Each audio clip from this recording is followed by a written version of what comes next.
Nous allons commencer par une prière. Au nom du Père, du Fils et du Saint-Esprit, ainsi soit-il. Venez, Esprit Saint, remplissez le cœur de vos fidèles et allumez en eux le feu de votre amour. Envoyez votre Esprit, Seigneur, se fera une création nouvelle et vous renouvellerez la face de la terre. Prions. Ô Dieu qui avez daigné envoyer votre Esprit sur ce monde, donnez-nous par ce même Esprit de comprendre et d'aimer ce qui est bien, de jouir sans cesse cette divine consolation par le même Jésus-Christ notre Seigneur. Ainsi soit-il. Je vous salue Marie, pleine de grâce, le Seigneur est avec vous. Vous êtes bénie entre toutes les femmes et Jésus, le fruit de vos entrailles, est béni. Mère de Dieu, priez pour nous, pauvres pécheurs, maintenant et à l'heure de notre mort, ainsi soit-il. Nos saints anges gardiens, Saint Pédis, Saint Joseph, Saint Thomas d'Aquin, au nom du Père, du Fils et du Saint-Esprit, ainsi soit-il.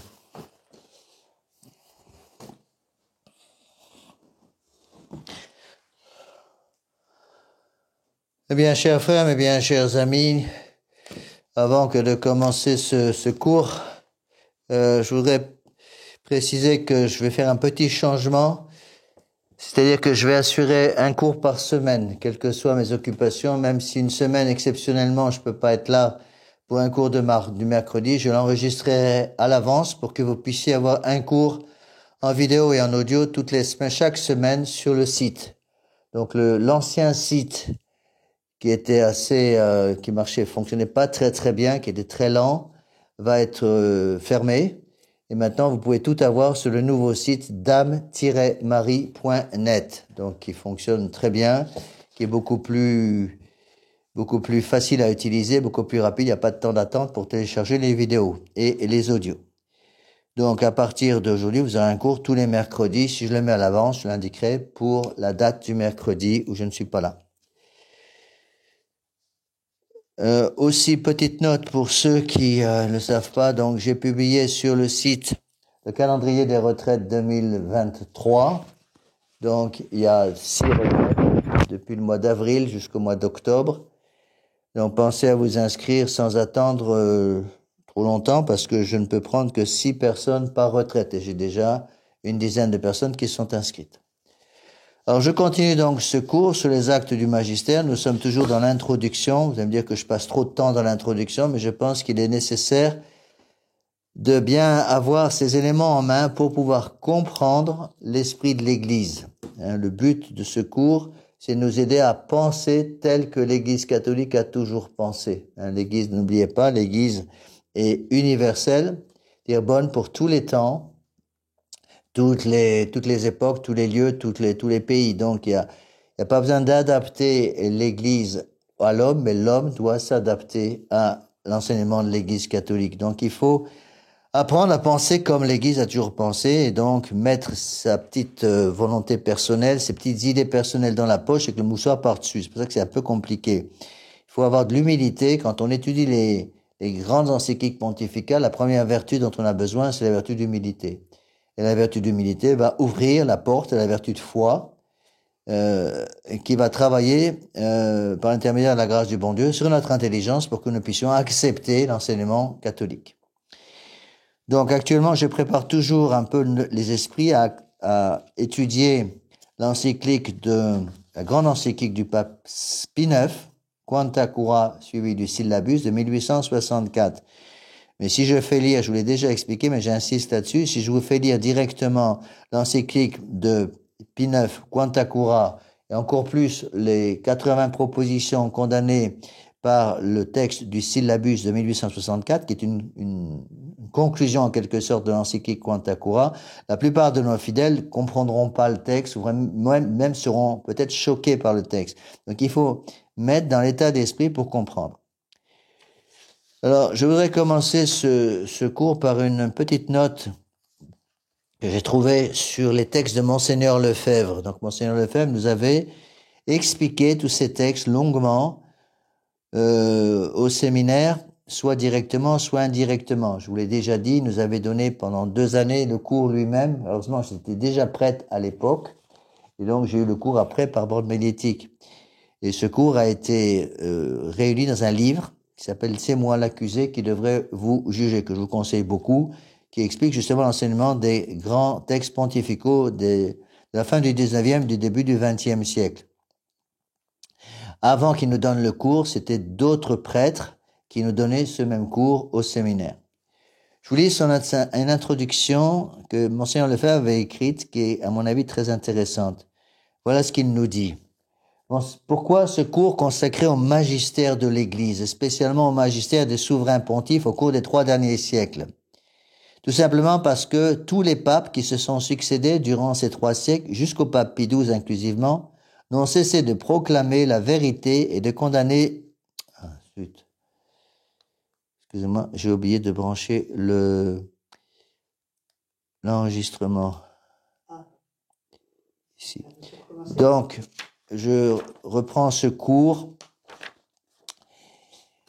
à partir donc d'un texte, avec un texte de Monseigneur Lefebvre qui nous avait donné au séminaire. Je répète ce texte de Monseigneur Lefebvre.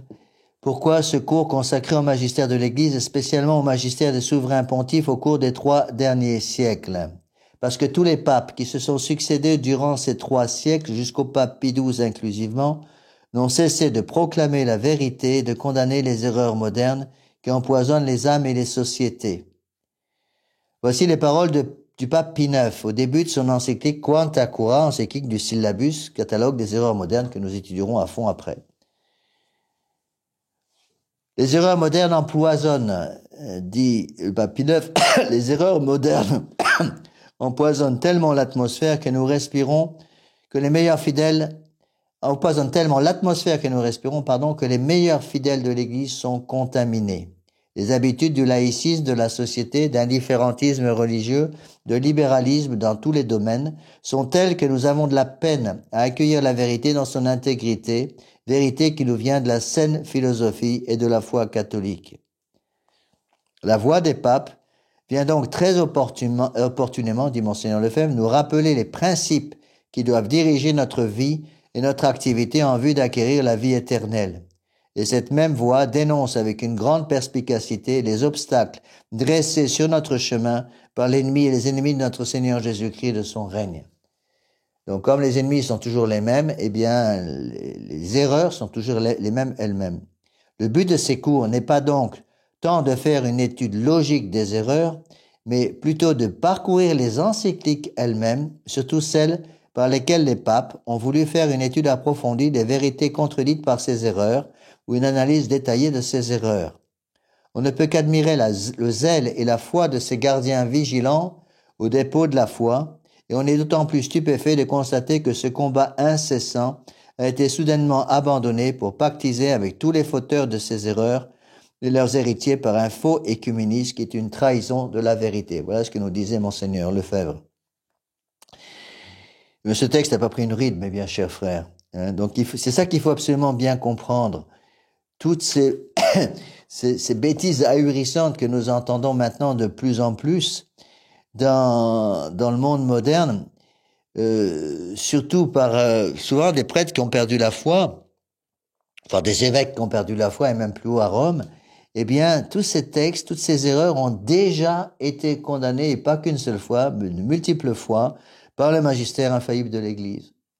N'oubliez pas, encore une fois, je m'excuse de me répéter, mais il faut se mettre ça dans la tête, que par exemple le modernisme a été condamné dès 1907 par le pape Saint Pie X, à une époque où apparemment il y avait un grand ciel bleu dans l'Église, au moins sur le plan doctrinal. Eh bien, le pape Saint Pie X savait que dans les soubassements de l'Église, il y avait des gens qui étaient là, qui grenouillaient dans les soubassements de l'Église pour essayer de déstabiliser l'Église elle-même et de faire écrouler l'Église, le socle, les fondations même de l'Église. Il le savait. Et donc, ces condamnations de 1907 sont toujours aussi actuelles aujourd'hui. C'est pour ça que le terme modernisme est un terme un peu mal choisi, parce que ça donne l'impression qu'on s'attaque à des idées modernes. C'est pas du tout des idées modernes, ce sont toujours les mêmes idées. Alors vous allez me dire, mais monsieur l'abbé, puisque tout le monde est contre ces idées traditionnelles, tout le monde pratiquement est imprégné de modernisme, est-ce qu'on n'a pas des tentations de se décourager? C'est sûr, il y a une tentation de découragement pour tout le monde. Mais ces textes du magistère de l'Église sont protégés par l'infaillibilité. Il faut savoir que ces textes existent, qui condamnent les erreurs actuelles, qui ne sont que des reprises des erreurs anciennes, et que ces textes de condamnation sont protégés par l'infaillibilité pontificale. Et il faut croire en l'infaillibilité pontificale. N'oubliez pas que c'est un dogme de foi depuis le Concile Vatican I, en 1870, sous le pape Pie IX, et que l'infaillibilité pontificale nous garantit que cet enseignement est à l'abri de toutes sortes d'erreurs doctrinales. Et donc, ces textes infaillibles sont valables aujourd'hui comme ils l'étaient hier, au moment où ils ont été écrits, et seront valables dans 10 000 ans. Je vous cite ici un texte magnifique de Saint Pie, qui est assez connu, au moins pour la première partie. Et je voudrais vous le lire. Je l'ai trouvé, si mes souvenirs sont exacts, je crois que j'ai trouvé ça dans le Père Barbier, qui a écrit des livres magnifiques justement sur l'influence du libéralisme dans les âmes, si vous voyez, des gens imprégnés de ces idées nouvelles. Je vous lis ce texte qui est connu, mais qui nous, je pense, peut nous aider à ne pas nous décourager. Voilà ce que disait Saint Pie X. Que vous dirai-je à vous maintenant, mes chers fils de France, qui gémissez sous le poids de la persécution. Donc, il écrit ça autour des années 1905, donc pendant la persécution de Père Combes. Celui qu'on appelle le petit Père Combes, le gouvernement a attaqué directement l'Église catholique et tous les biens d'Église en France pour détruire la foi des Français. Le pape Saint Pie X continue, le peuple qui a fait alliance avec Dieu au fonds baptismaux de Reims se convertira et retournera à sa première vocation. Les mérites de tant de ses fils qui prêchent la vérité de l'Évangile dans le monde presque entier et dont beaucoup l'ont scellé de leur sang, les prières de tant de saints qui se sont pressés d'avoir pour compagnons dans la gloire céleste les frères bien-aimés de leur patrie, la piété généreuse de tant de ses fils, qui sans s'arrêter à aucun sacrifice, pourvoient à la dignité du clergé et à la splendeur du culte catholique, par-dessus tous les gémissements de tant de petits-enfants qui, devant le tabernacle, répandent leur âme dans les expressions que Dieu même met sur leurs lèvres, appelleront certainement sur cette nation de France les miséricordes divines. Les fautes ne resteront pas impunies, mais la fille de tant de mérites, de tant de soupirs et de tant de larmes ne périra jamais. Un jour viendra, et nous espérons qu'il ne tardera guère, où la France, comme Paul sur le chemin de Damas, sera enveloppée d'une lumière céleste, où elle entendra une voix qui lui répétera « Ma fille, pourquoi me persécutez-vous » Et sur sa réponse « Qui êtes-vous, Seigneur ?» la voix répliquera « Je suis Jésus que vous persécutez. Il vous est dur de rejaber contre l'aiguillon, parce que dans votre obstination, vous vous ruinez vous-même. » Et elle, frémissante et étonnée, dira « Seigneur, que voulez-vous que je fasse ?» Et lui dira « Levez-vous, lavez-vous des souillures qui vous ont défiguré, réveillez dans votre sein les sentiments assoupis, le pacte de notre alliance, et allez, fille première-née de l'Église, nation prédestinée, vaste élection, allez porter, comme par le passé, mon nom devant les peuples et devant les rois de la terre. » Donc, l'abbé Barbier rajoute une note très intéressante. Il dit, Saint Pie X restera la foi catholique dans sa pureté et dans toute sa force. Son être tout entier exprimait trois choses, la bonté, la fermeté, la foi. La bonté, c'était l'homme. La fermeté, c'était le chef. La foi, c'était le chrétien, le prêtre, le pontife, et pour tout dire, l'homme de Dieu. Il s'agit plutôt d'un mouvement qui, depuis une trentaine d'années, a entraîné la plus grande partie des catholiques de France, chefs et soldats, de concession en concession, d'abdication en abdication, jusqu'à cette dernière qui nous paraît la plus forte puisqu'elle constitue plus qu'une faiblesse, une complicité.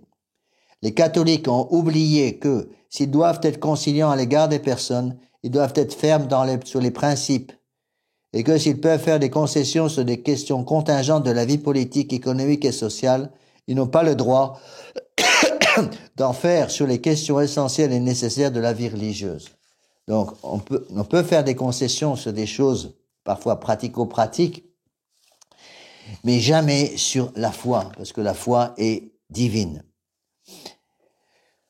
Alors, pour justement essayer d'avoir cet esprit catholique qui est tellement nécessaire pour chacun d'entre nous, de retrouver cet esprit catholique qui a en partie disparu, il faut bien avouer ce qui est, il faut reprendre justement l'esprit de l'Église. Et le meilleur moyen peut-être de reprendre l'esprit de l'Église, d'une part, c'est bien sûr d'étudier ces textes dogmatiques du magistère de l'Église, mais c'est aussi de lire les grands auteurs anti-libéraux du 19e siècle et du début du 20e.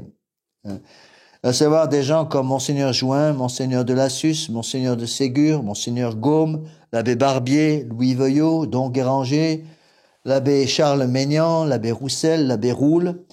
Et même, si vous pouvez, je vous conseille beaucoup de vous faire une espèce de bibliothèque à partir de ces grands auteurs du 19e, du début du 20e, qui étaient imprégnés d'esprit d'église, à tel point qu'on les appelait les catholiques du syllabus. Le syllabus, c'est ce grand texte que nous étudierons après cette introduction, en long, en large et en travers, qui date de 1864, écrit par le pape Pie IX, qui rappelle justement la doctrine traditionnelle de l'Église contre le libéralisme et la liberté de conscience. Bon. On appelait donc ces catholiques très fermes, qui aimaient l'Église et qui étaient imprégnés d'esprit d'Église, les catholiques du syllabus. On les appelait autrefois aussi les catholiques ultramontains. Qu'est-ce que ça veut dire ultramontain? Ultramontain, ça veut dire de l'autre côté des montagnes. Les montagnes, c'était les Alpes. Donc les catholiques ultramontains sont les catholiques qui sont imprégnés de l'esprit des papes. C'est pour ça qu'on les appelait les catholiques ultramontains. Et ces grands auteurs étaient imprégnés d'antilibéralisme, alors que le mal n'était pas encore clairement visible. Aujourd'hui, on voit, on entend. J'ai fait d'étudier un petit peu ce qui sort de Rome, ce qui sort des conférences épiscopales, pouvoir entendre des horreurs. À l'époque, c'était pas si clair que ça. Ben, ces grands auteurs avaient vu le danger qui arrivait, étaient imprégnés de cet esprit d'église. C'est pour ça qu'on les appelait les catholiques du syllabus. Et j'ai même entendu ce nom, cet adjectif, un catholique du syllabus, si vous voulez, prononcé à propos de grands catholiques qui étaient accusés par le monde moderne d'être des catholiques du syllabus. Mon grand-père maternel, qui s'appelait Constant Delattre, était un de ces catholiques du syllabus. Et j'avais déjà entendu cette expression utilisée sur lui par justement des gens qui n'aimaient pas la tradition catholique parce qu'on l'accusait d'être beaucoup trop ferme. Donc être catholique du syllabus, aujourd'hui c'est une injure dans le monde moderne, alors dans les temps catholiques, être catholique du syllabus, c'est un compliment extraordinaire. Être catholique du syllabus, c'est tout simplement être catholique avec l'esprit de notre Seigneur Jésus-Christ, l'esprit d'Église catholique. Être catholique du syllabus, c'est être ultramontain, c'est être anti-libéral. N'oubliez pas que le libéralisme est un péché.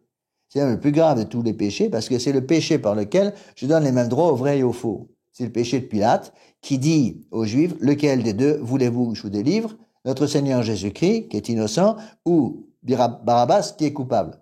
Bon, c'est ça le libéralisme. Donc un catholique du syllabus, c'est un catholique anti-libéral.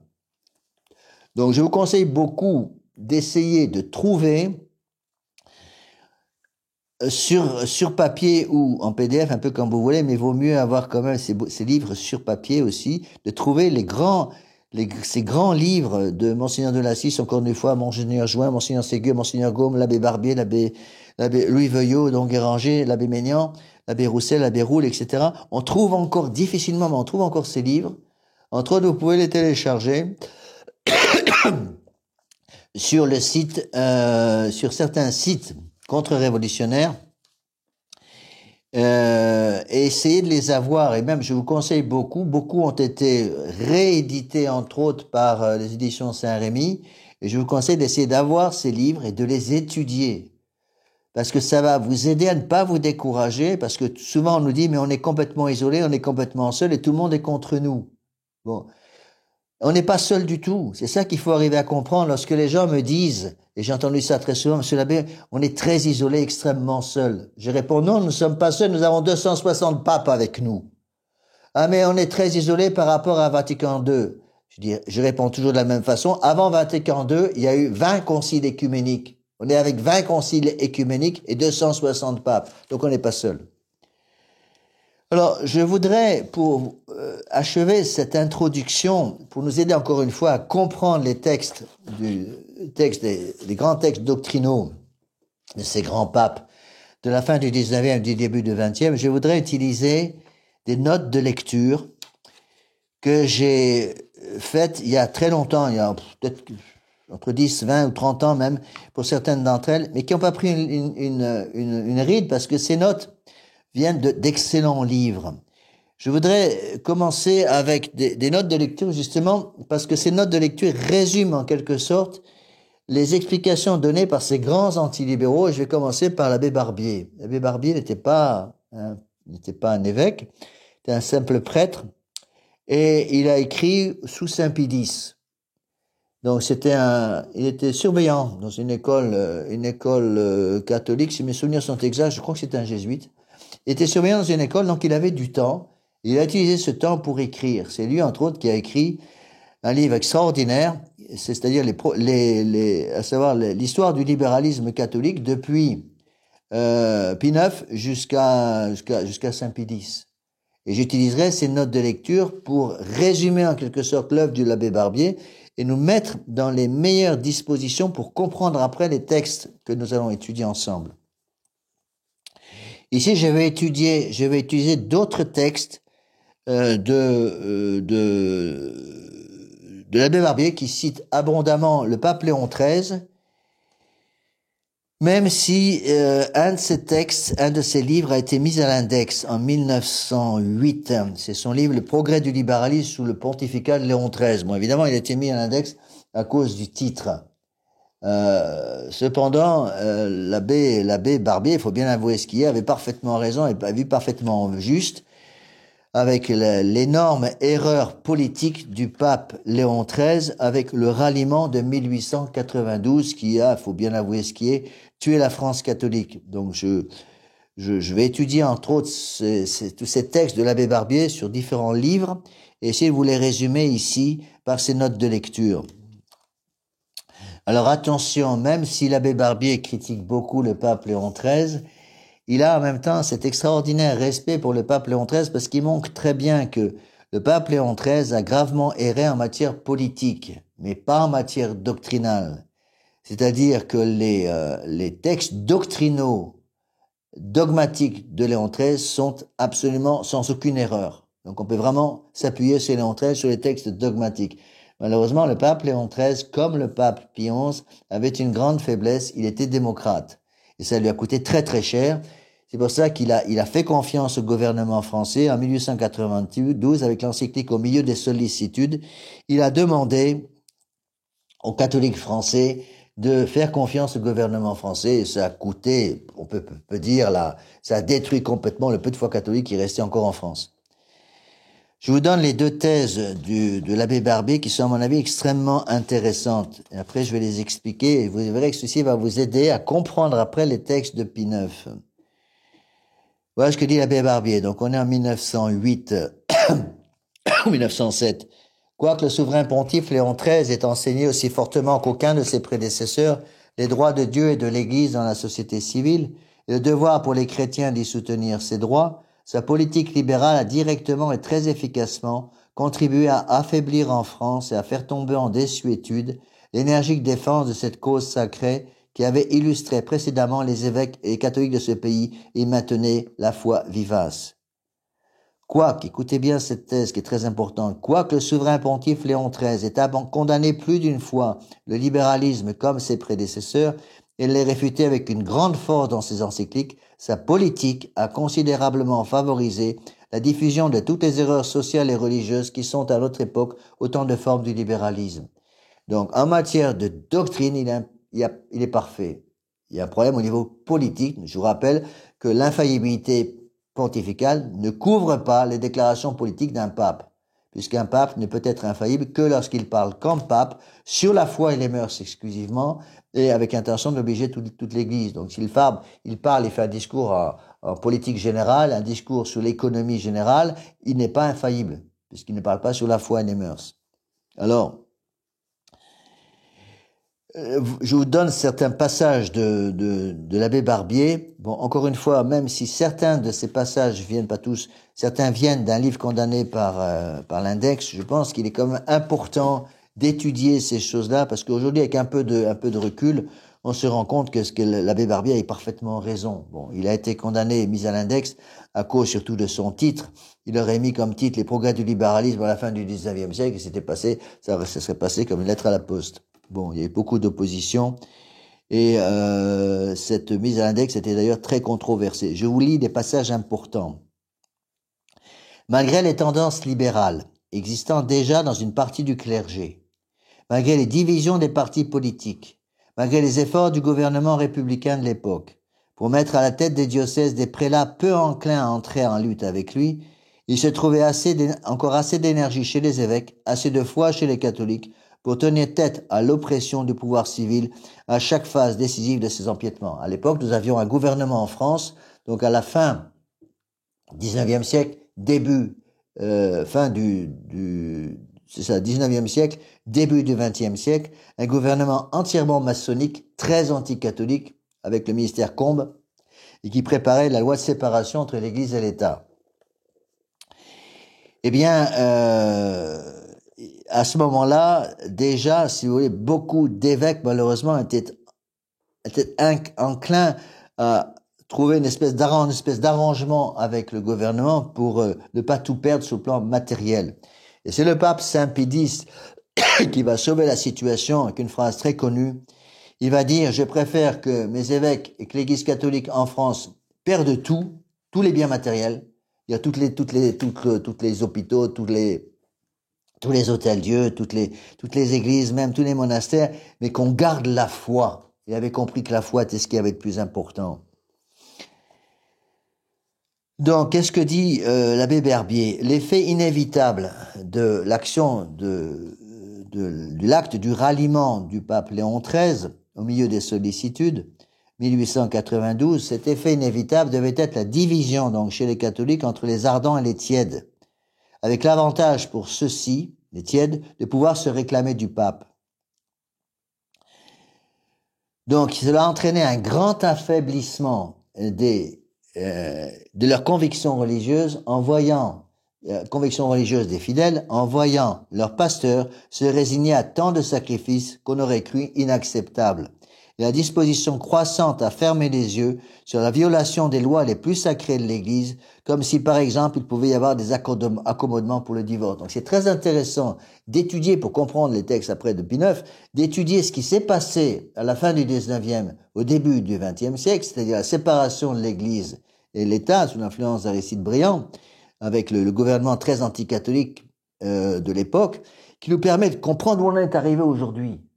Souvent, les gens me posent cette question, comment se fait-il qu'en France, en 2022, on a un gouvernement tellement anticatholique? Eh bien, ce laïcisme républicain, maçonnique d'aujourd'hui, vient justement de ces fausses idées qui avaient déjà été condamnées par les papes, surtout le pape Pie IX, puis après le pape Léon XIII, puis Saint Pie X. Donc, les auteurs du ralliement, c'est-à-dire les prêtres et les évêques qui poussaient le pape Léon XIII, donc Léon XIII, c'est tout simplement fait rouler. Vous voyez ce qui est. Le pape Léon XIII s'est fait rouler par un certain nombre d'évêques, dont par exemple le cardinal Lavigerie à Alger, s'est fait rouler par un certain nombre d'évêques et qui les poussaient à faire ce ralliement parce ils se sont raccrochés à des théories philosophiques et théologiques capables de justifier leurs prétentions. Bon. Ce qui fait que, et ça c'est très important à comprendre, les hommes de tradition et de doctrine se sont trouvés réduits à l'impuissance par ce fait qu'étant restés à l'écart du ralliement, on les suspectait d'opposition aux directions pontificales. De la même façon qu'aujourd'hui, on va accuser les traditionalistes d'être en opposition, évidemment, à la Rome pontificale d'aujourd'hui. Ce qu'on oublie de préciser, c'est que la Rome pontificale d'aujourd'hui est en opposition avec ce que l'Église catholique a enseigné pendant 20 siècles.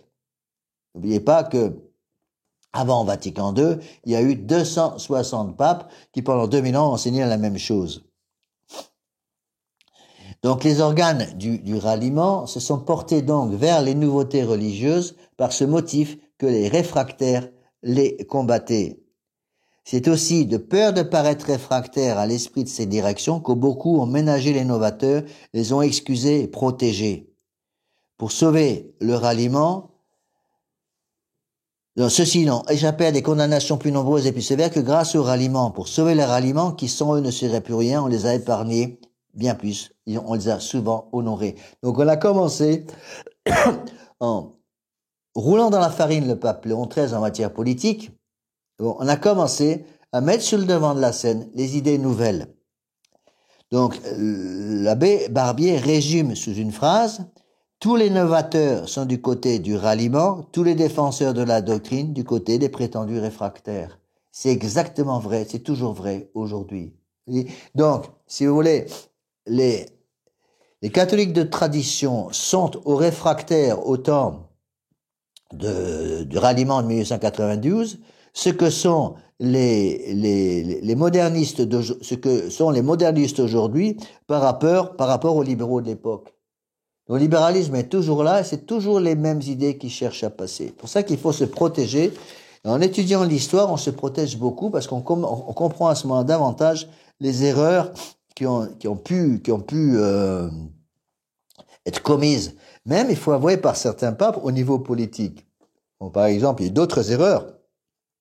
Encore une fois, ça n'enlève en rien la foi de l'Église à l'infaillibilité pontificale en matière de foi et de mœurs, mais il y a eu des erreurs politiques très très graves qui ont coûté très cher à la France. L'une d'entre elles, je vous l'ai donné, c'est le ralliement de 1892. Il y a eu aussi après, au début du XXe siècle, l'erreur du pape Pion qui a condamné les Cristeros par les arreglos du 29 juin 1929, qui a demandé aux Cristeros mexicains d'arrêter le combat contre le gouvernement parce que le pape Pion s'était fait rouler par Calles et le gouvernement mexicain, il avait cru les promesses de Calles, alors Calles n'avait aucune... Calles était le président à l'époque maçonnique, franc-maçon du Mexique, et le pape Pion avait cru les promesses de Calles. Quand il s'est rendu compte de son erreur, c'était trop tard. C'est pareil, c'était la même erreur avec la condamnation de l'Action française.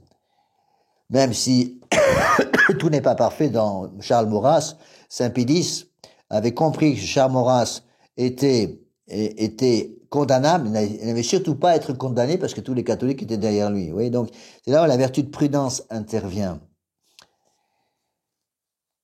Là, il y a une très belle phrase qu'il faut méditer de l'abbé Barbier pour sans scruter les fins mystérieuses de la providence pour lesquelles Léon XIII a été élu successeur de Saint-Pierre.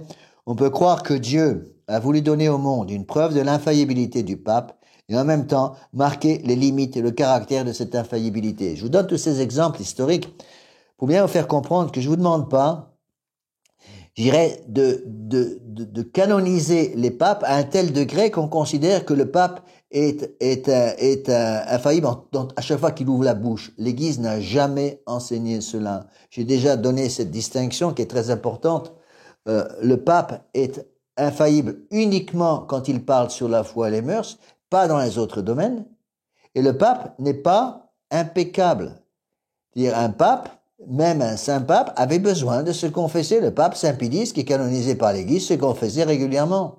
Évidemment, parce qu'il a besoin de se confesser comme tout le monde.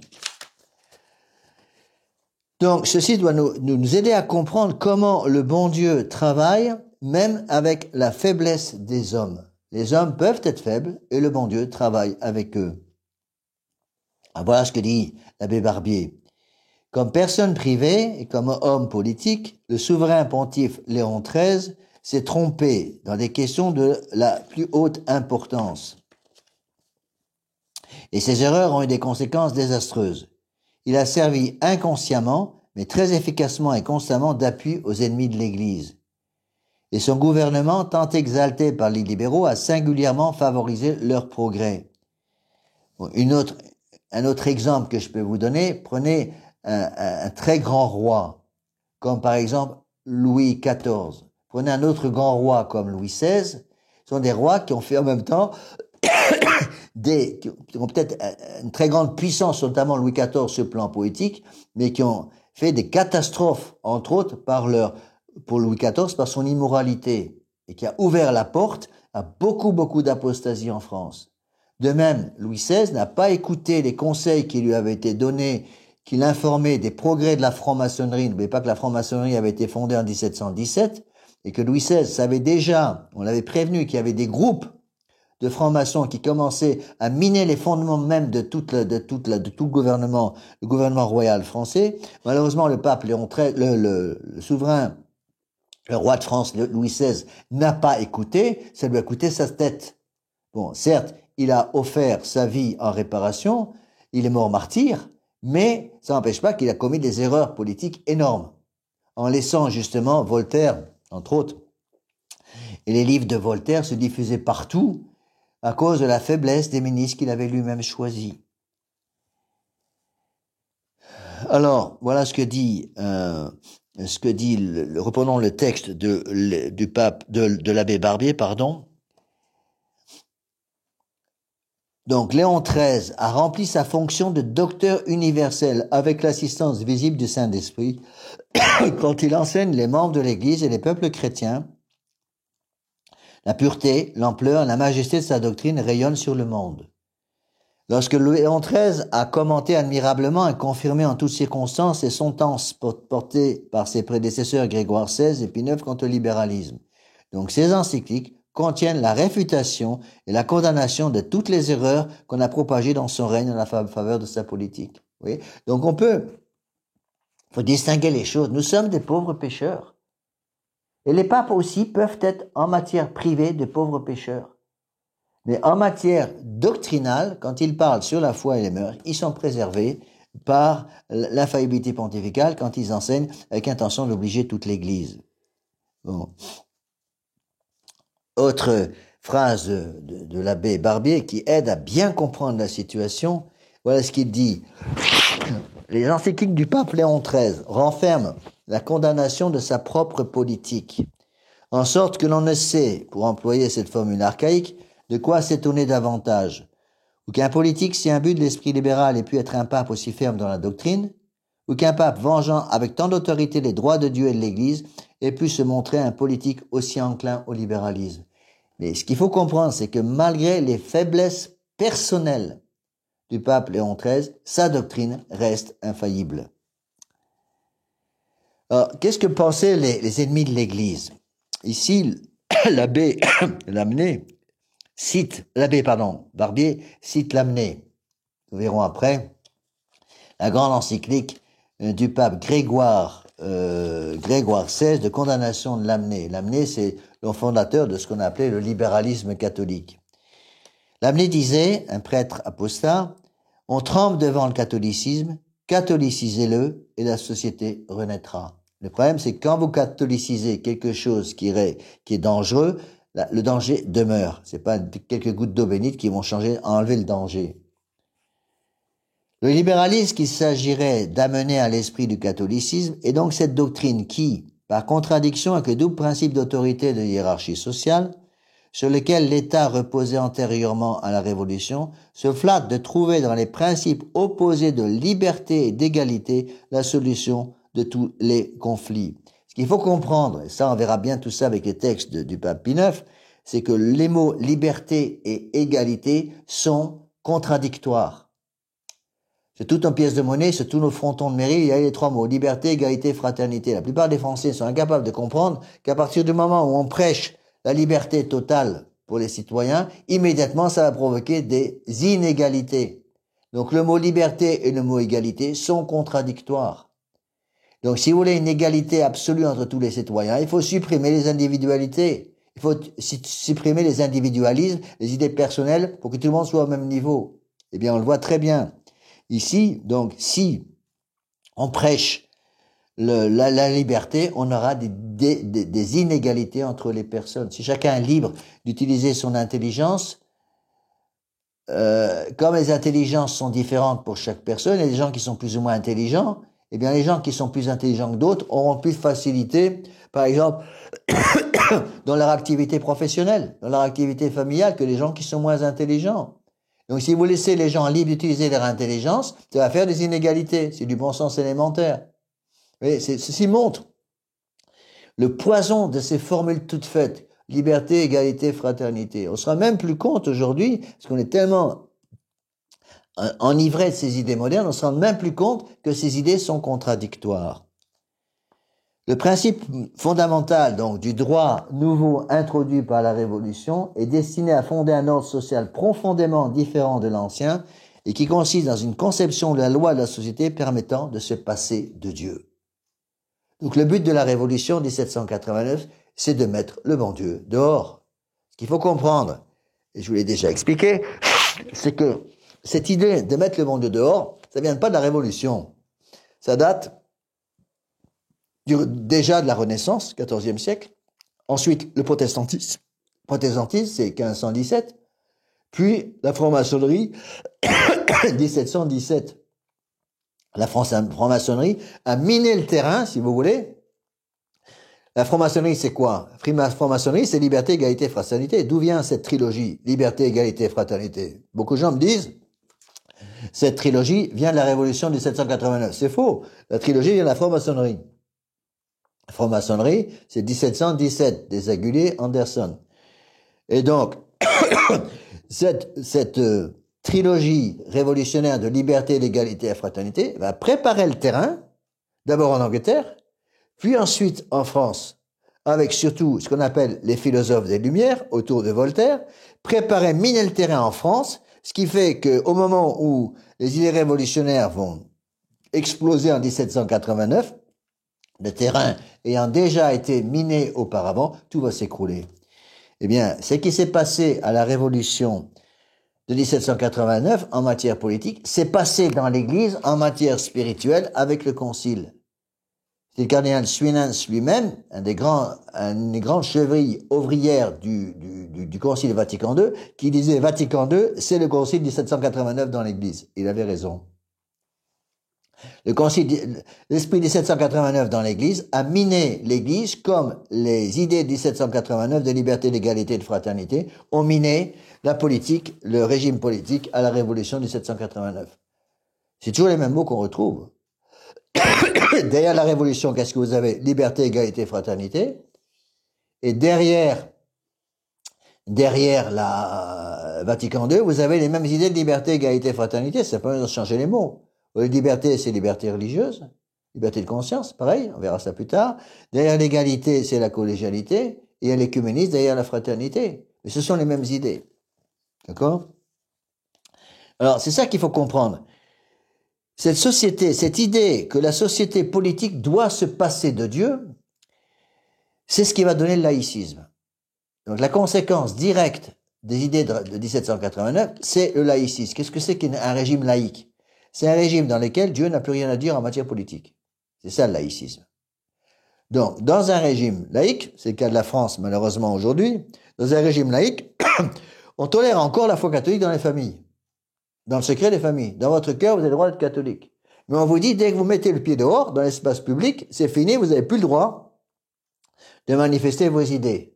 Et donc en France, c'est très clair, on n'accepte plus la manifestation de la foi catholique dans le domaine public. On en arrive à des inepties telles qu'il y a actuellement une association, vous avez dû en entendre parler, qui s'est montée en France pour essayer de faire enlever au sommet du clocher du Mont Saint-Michel la statue de Saint-Michel parce que ça allait contre le laïcisme.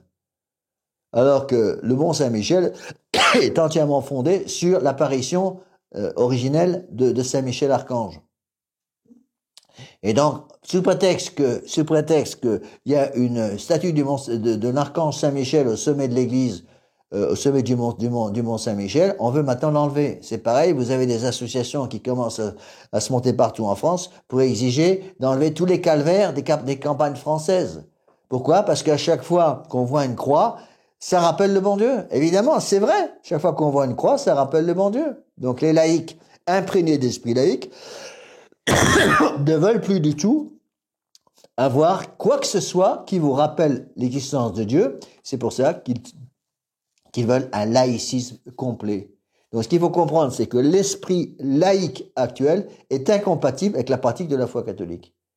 Et si nous l'avons mal compris, les ennemis de l'Église l'ont parfaitement compris.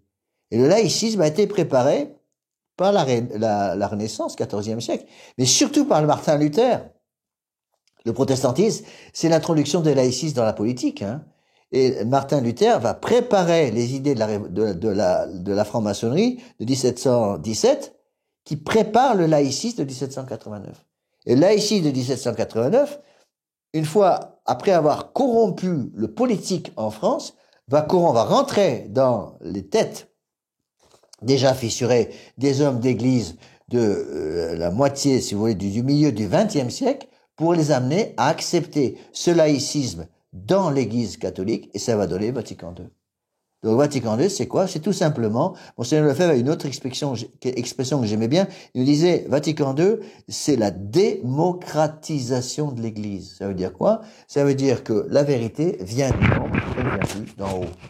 La démocratie, c'est pas le pouvoir du peuple. Comme on vous raconte, la démocratie, c'est le pouvoir du nombre. Vous voyez comme il est important de bien avoir les idées nettes sur tous ces points que j'explique actuellement avant d'étudier les textes du pape, des papes antilibéraux. Tous les papes sont antilibéraux. Des grands papes antilibéraux du 19e siècle, sinon on peut pas comprendre. Voilà.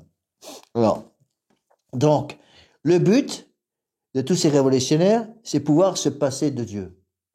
Pour pouvoir se passer de Dieu, donc ils vont commencer par pousser les gens à se passer de Dieu dans la vie politique.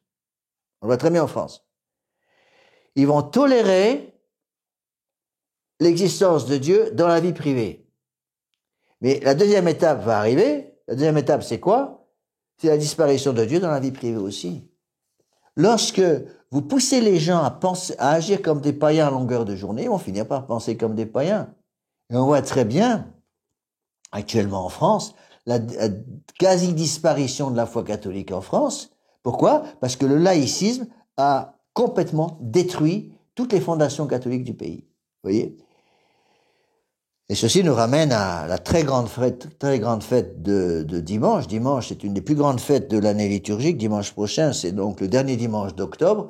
Selon la volonté du pape Pie XI, en 1925, c'est la fête du Christ roi. La fête du Christ roi, c'est quoi? C'est le rappel, justement, de tout ce que je viens de vous expliquer, à partir des textes de l'abbé Barbier. Le rappel que notre Seigneur Jésus-Christ est roi de la société civile. Il n'est pas simplement roi au ciel, parce que notre Seigneur Jésus-Christ soit roi au ciel, ça gêne personne. Il ne faut pas oublier notre Père. Notre Père, qu'est-ce que vous dites au Notre Père? Notre Père qui êtes aux cieux, que votre nom soit sanctifié, que votre règne arrive, que votre volonté soit faite sur la terre comme au ciel. On demande à ce que le nom de notre Seigneur soit sanctifié au ciel et sur la terre, que son règne arrive au ciel et sur la terre, que sa volonté soit faite au ciel et sur la terre. Et donc, il va y avoir un combat terrible, et c'est ça qui justifie toutes les grandes encycliques qu'on va commencer à étudier du pape Pie IX, c'est le combat terrible entre ceux qui veulent mettre que la société moderne se passe de Dieu et ceux qui veulent au contraire que Dieu soit au centre de la société moderne. Et vous comprenez par vous-même très bien que ces deux conceptions sont absolument incompatibles. Et on le voit très bien quand on comprend ces choses-là, on arrive à assimiler un autre fait très important. On voit très bien comment le gouvernement français aujourd'hui utilise toute une série de moyens qui vont enfoncer encore un peu plus le clou. Par exemple, le gouvernement français a parfaitement compris que le laïcisme est incompatible avec la foi catholique, mais pour achever de clouer au pilori la foi catholique, il fallait autre chose. Cette autre chose utilisée par le gouvernement français pour mettre à bas l'Église catholique, c'est l'islam. L'islam est également incompatible avec la foi catholique. Parce que l'islam, c'est tout. N'oubliez pas que dans l'islam, tout est pour la religion. C'est une fausse religion. Et c'est très intéressant de voir que dans le monde catholique, dans le monde d'aujourd'hui, on accepte des sociétés officiellement marxistes, des sociétés officiellement protestantes, des sociétés officiellement musulmanes. La seule société dont on ne veut pas, c'est les sociétés officiellement catholiques. Donc jusqu'à là, la société reposait sur ce principe. Dieu seul peut imposer à l'homme une obligation morale. L'autorité qui fait la loi vient de Dieu, et la loi elle-même n'est qu'une interprétation, une application de la loi de Dieu.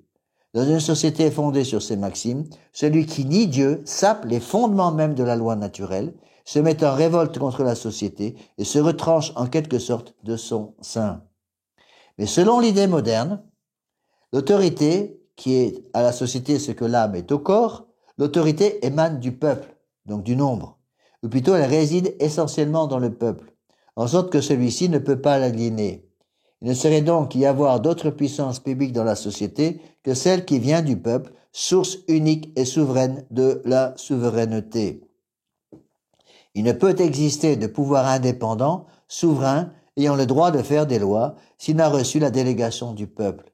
Et cela est de graves conséquences pour l'Église catholique qui prétend d'institutions divines. Donc vous avez deux mondes différents, un monde fondé sur Dieu, fondé sur la loi divine, et à côté, un monde fondé sur la loi humaine.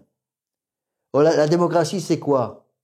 La démocratie, j'aime beaucoup la définition, très connue de la démocratie, l'art d'agiter les peuples avant de s'en servir. C'est exactement ça.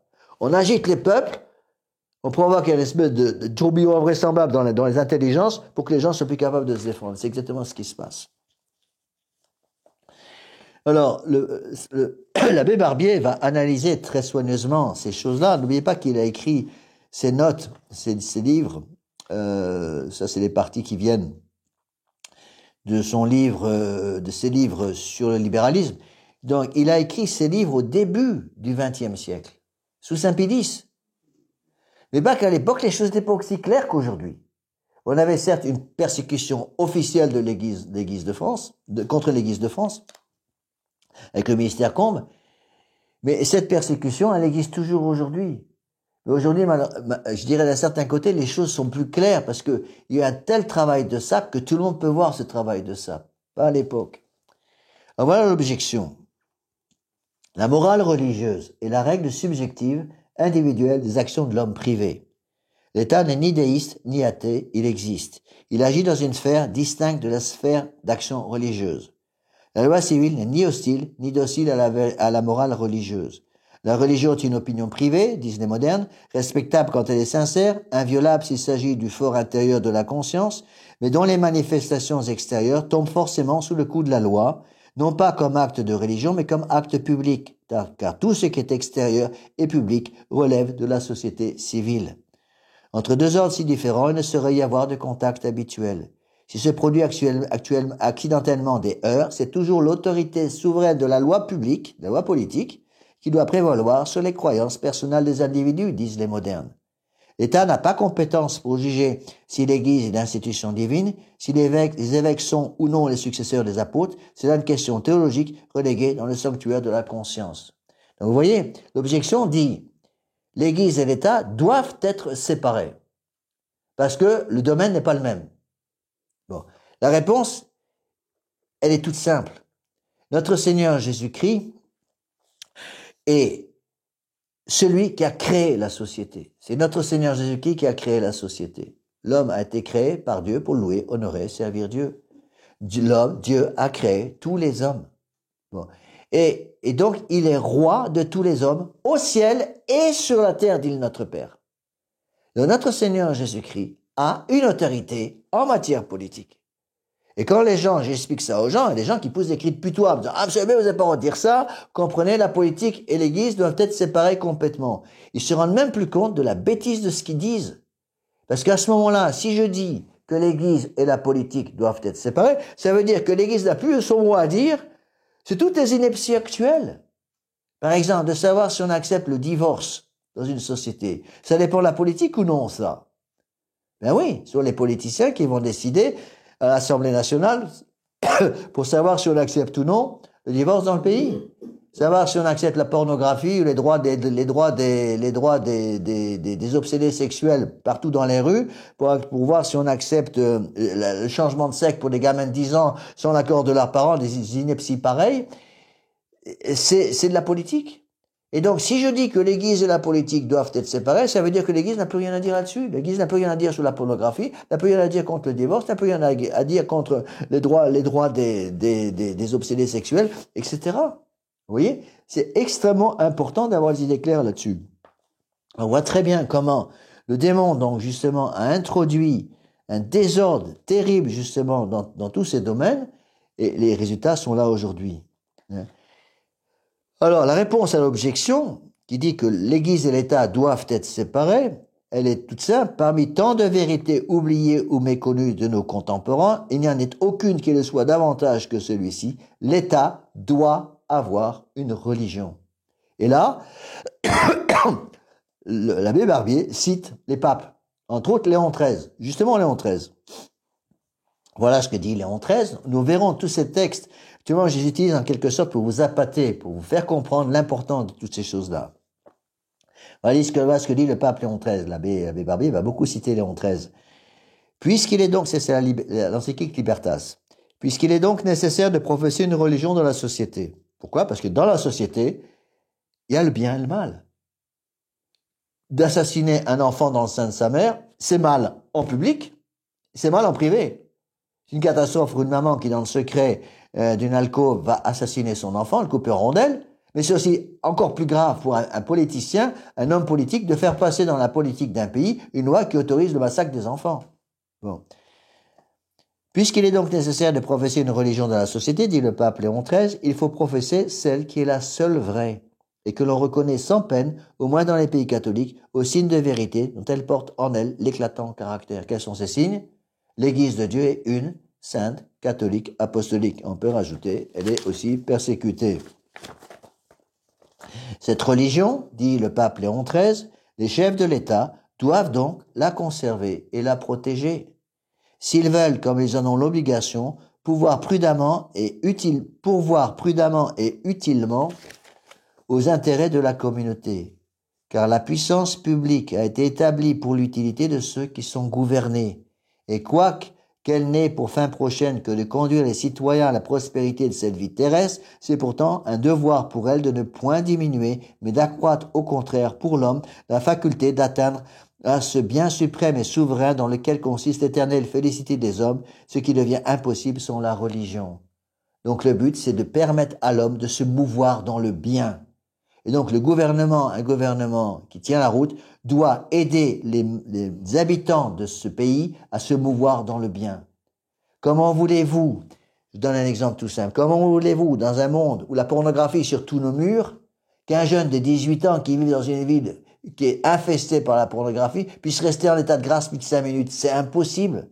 Donc le rôle d'un gouvernement sain, S-A-I-N, serait d'interdire la pornographie dans ce pays pour permettre aux jeunes de vivre en état de grâce. Vous allez me dire, et c'est pas le travail de l'État? Bien sûr que c'est le travail de l'État. Parce que le travail de l'État, c'est de permettre aux habitants du pays de se mouvoir dans le bien pour qu'ils puissent justement utiliser correctement leur liberté. J'ai déjà expliqué ces choses-là, je n'y reviens pas. C'est la grande définition de la liberté par le pape Léon XIII, justement, le pouvoir de se mouvoir dans le bien. Donc, et c'est là où la conclusion très importante de l'abbé Barbier, le libéralisme, donc, qui est ce pouvoir, cette volonté de donner les mêmes droits aux vrais et aux faux, le libéralisme est donc la négation même du catholicisme. Un libéral et un catholique ne peuvent pas coexister dans la même personne, c'est impossible. Bon. Alors, quand on me dit, monsieur l'abbé, il faut séparer impérativement l'Église et la politique. Bon, l'Église et l'État doivent être séparés. La réponse est toute simple. L'Église et l'État doivent être unis comme le corps est uni à l'âme. Donc le corps est à l'État, ce que l'âme est à l'Église. Il est évident que l'Église est plus importante que l'État. Ça ne veut pas dire que l'Église doit contrôler tout ce que va faire l'État. Attention, l'État a un pouvoir hors de l'Église dans un domaine propre. Exemple. Vous voulez construire dans une ville un pont sur la rivière. Venez pas me demander à l'abbé Lafitte, voilà monsieur l'abbé, j'ai écouté votre conférence, alors il paraît qu'il faut que Dieu dirige tout, donc je viens vous demander vos conseils pour me dire s'il faut construire le pont au-dessus de la rivière à droite ou à gauche de la ville. Je vous répondrai, j'en sais strictement rien et je m'en fiche complètement, c'est pas mon boulot. J'ai pas appris dans Saint Thomas d'Aquin, dans sa somme théologique, n'enseigne pas comment enseigner les ponts. Vous allez demander à des ingénieurs qui connaissent l'état des sols ici, qui vont faire des forages, qui vont vérifier où il faut construire le pont. L'Église n'a rien à dire dans ce domaine, parce que c'est un domaine qui ne regarde pas l'Église, tout simplement. Mais dans tous les domaines mixtes, comme l'école, le mariage, les hôpitaux, tous ces domaines dans lesquels les âmes sont directement concernées. L'âme n'est pas directement concernée pour savoir s'il faut construire le pont à droite ou à gauche de la route. de la rivière. Ça, l'âme n'a rien rien à voir avec ça. Par contre, pour tous les autres domaines mixtes, l'Église a quelque chose à dire. Parce qu'encore une fois, reprenez l'exemple que je vous ai donné. Si on laisse la pornographie s'afficher sur tous les murs de la Bible, comment voulez-vous que les âmes soient en état de grâce? C'est impossible. Donc là, on est dans le domaine public. Donc comme on est dans le domaine public par la pornographie sur toutes les murs des villes, eh bien, on est dans un domaine public qui dépend de l'État. Il ne faut pas me dire, comme ça dépend de l'État, l'Église n'a plus rien à dire. La pornographie qui s'affiche, qui s'étale sur tous les murs de la ville, c'est du domaine public, ça dépend de l'État, et l'État doit faire quelque chose là-dedans. Parce que justement, les jeunes qui vivent dans des villes comme ça, et les moins jeunes aussi, vont être contaminés par ces cochonneries et vont perdre l'état de grâce. Donc l'État doit faire quelque chose. Et dans ce cas-là, l'Église doit intervenir pour obliger l'État à faire quelque chose. Parce que malheureusement, un prêtre catholique, évidemment, contre la pornographie, mais qu'est-ce que vous voulez qu'un prêtre catholique puisse faire pour empêcher que la pornographie s'étale sur tous les murs de la ville? Il n'a pas ce pouvoir, malheureusement. Ça dépend de qui? Ça dépend de l'État. C'est l'État qui a pouvoir d'empêcher la pornographie de s'étendre sur tous les murs de la ville. Donc l'Église va insister auprès de l'État, nettoyer les villes pour permettre aux citoyens de rester en état de grâce. Évidemment, ces notions-là, aujourd'hui, sont complètement incompréhensibles par le commun des gens parce qu'ils ne pensent plus à tout ça. Donc l'Église et l'État doivent être unis comme le corps et l'âme doivent être unis. Si vous séparez le corps et l'âme, qu'est-ce qui se passe? Il y a sur la terre des gens qui ont un corps et une âme qui sont séparés. Ils sont où? Ils sont dans les cimetières. Dans les cimetières, tous les cadavres ont un corps séparé de leur âme. Les corps sont en train de pourrir dans les cimetières, devenir la nourriture des vers, pourrir dans les cercueils. Les âmes ont été jugées par Dieu au moment de la mort. Et sont au ciel, en enfer, au purgatoire ou dans les limbes. Bon. Et donc, il faut comprendre, vous voyez, toutes ces choses-là. Bon. Donc le libéralisme est la négation même du catholicisme. Et ça nous aide à comprendre pourquoi les papes, on va surtout commencer par le pape Pie IX, ont tellement attaqué le libéralisme. Parce que beaucoup de gens se posent cette question. Mais pourquoi est-ce que les papes du 19e ont tellement attaqué le libéralisme alors que le libéralisme politique était partout dans les sociétés à l'époque? Mais justement parce qu'ils avaient vu les conséquences du libéralisme. Les conséquences du libéralisme, c'est si je dis avec le libéralisme que je dois donner les mains droits aux vrais et aux faux, conséquence, il n'y a plus de vrai, il y a plus de faux. Tout est vrai. Chacun a sa vérité. Conséquence du libéralisme, à chacun sa vérité, à chacun sa religion, à chacun son Dieu. Donc, l'abbé Barbier explique, la doctrine catholique libérale est un système général de fausses libertés et de fausses charités qui, en religion comme en politique, tend à amoindrir les vérités et les principes, à les remplacer par des nuances et par du sentiment. Et nous verrons que le pape Saint-Pie en 1907 va dire exactement la même chose. Quand il analyse les dégâts du modernisme, il dit les modernistes ont détruit toute la foi, ils laissent que les sentiments. Les catholiques libéraux se laissent tellement préoccuper des personnes qu'ils perdent de vue les principes. Bon, je donne un exemple. Imaginez une pauvre jeune fille qui a été violée, par exemple. Et là, c'est des choses qui arrivent. Dans le monde moderne, ça arrive tout le temps. Une pauvre fille qui a été violée, elle est rentrée chez elle, a été violée par une bande de malfrats, elle se retrouve enceinte. C'est un grand malheur. C'est un grand malheur qu'elle a été violée, c'est un grand malheur aussi qu'elle se retrouve enceinte. Elle n'a pas voulu devenir enceinte. Bon, ça, c'est un malheur. Et les gens vont dire, solution au malheur, l'avortement. On tue l'enfant pour supprimer le problème. Donc, on essaie de supprimer un problème en en rajoutant un deuxième qui est encore bien plus grave. Est-ce que le fait de tuer l'enfant et le découper en morceaux dans le sein de sa mère va arranger les choses? Vous voyez? Et donc, qu'est-ce que vont faire les révolutionnaires qui veulent faire passer l'idée de l'avortement? Ils vont pleurer des larmes de crocodile. Cette pauvre jeune fille qui a été attaquée, qui se retrouve enceinte, on n'a pas le droit de ruiner sa vie, vous comprenez? Cette pauvre jeune fille, il faut l'aider. Est-ce qu'on pense à l'abomination qu'est l'avortement?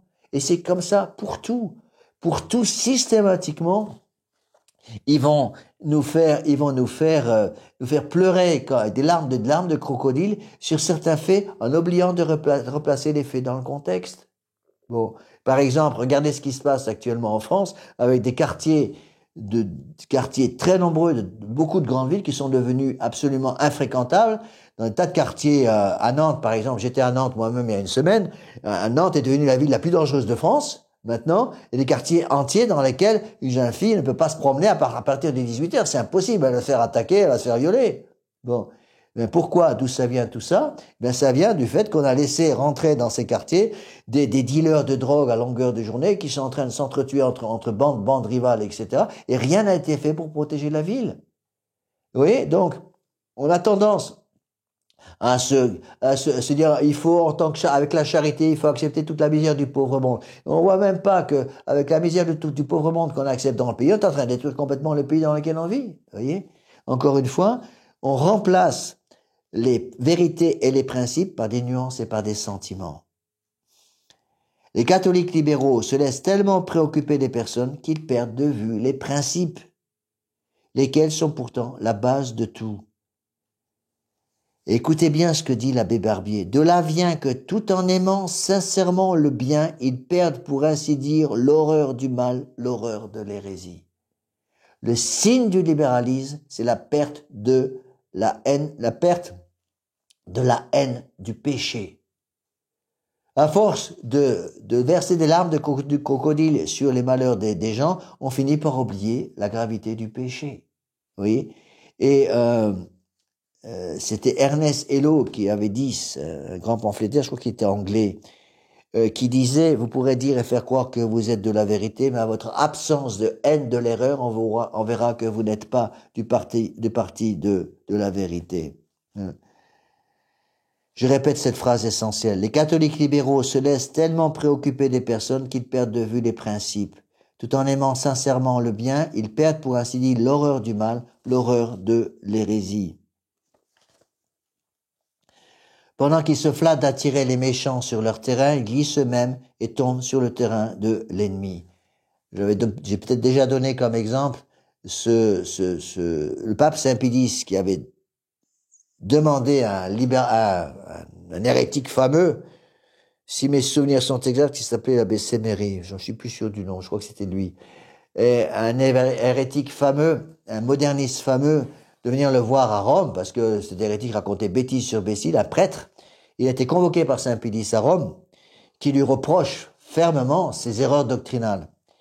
Et l'hérétique, le moderniste a dit à Saint Pédis, mais je me contente d'ouvrir les portes de l'église pour que les gens de l'extérieur puissent rentrer plus facilement dans l'église. Et Saint Pédis a répondu, vous ne voyez même pas que par ces mêmes portes que vous venez d'ouvrir pour que les gens de l'extérieur puissent rentrer dans l'intérieur de l'église, les gens de l'intérieur de l'église quittent l'église par ces mêmes portes que vous venez d'ouvrir. C'est exactement ce qui se passe. Donc, la doctrine catholique libérale, qui est née au fond que la doctrine révolutionnaire de 1789, j'ai déjà expliqué, pose en principe, comme chose sinon absolument bonne, du moins meilleure, la séparation de l'Église et de l'État, laquelle n'est autre chose que l'indépendance absolue de la société civile vis-à-vis de la loi divine, de la religion révélée de la Sainte Église. Ça, c'est le laïcisme d'aujourd'hui. Ce qu'il faut comprendre, c'est que la liberté de conscience qui va être solennellement condamnée par le pape Pie IX en 1864 amène directement au laïcisme d'aujourd'hui. Le laïcisme d'aujourd'hui est une conséquence directe de la liberté de conscience. Vous rajoutez la liberté de conscience à la loi du nombre, c'est-à-dire à la démocratie, vous obtenez l'apostasie.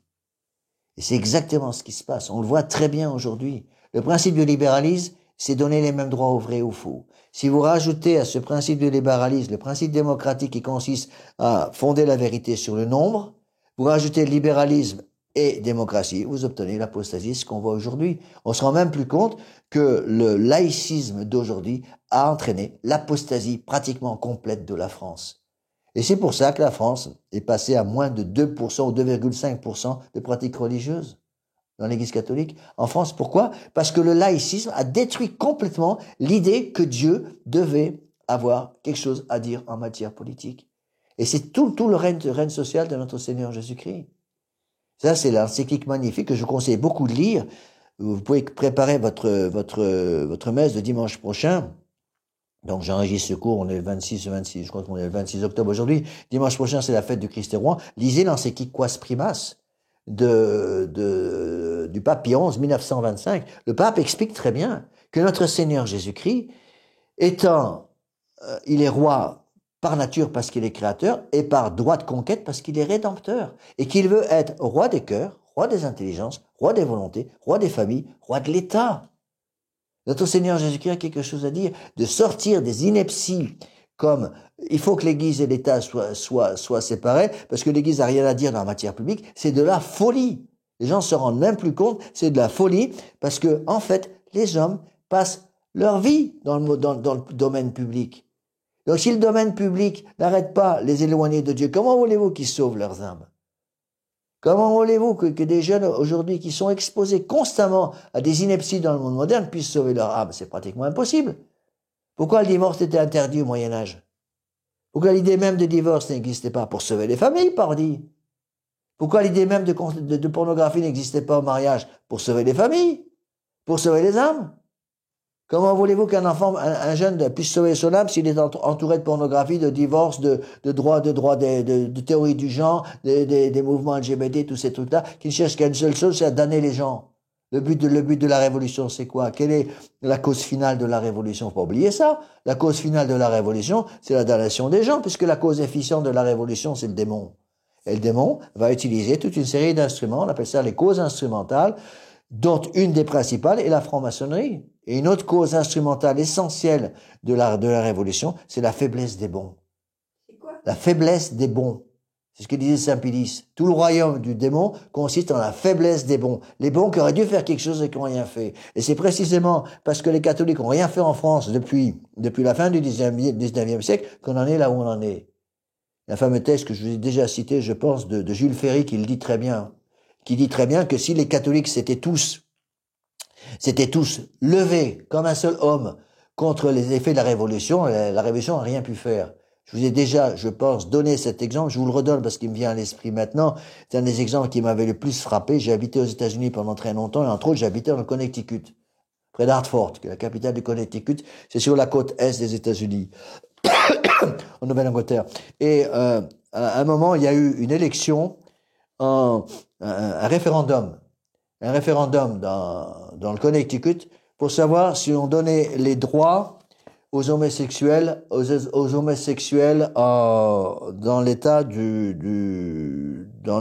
Connecticut. Et donc la question a été posée de savoir si on acceptait de donner les droits aux homosexuels. Malheureusement, la réponse a été positive.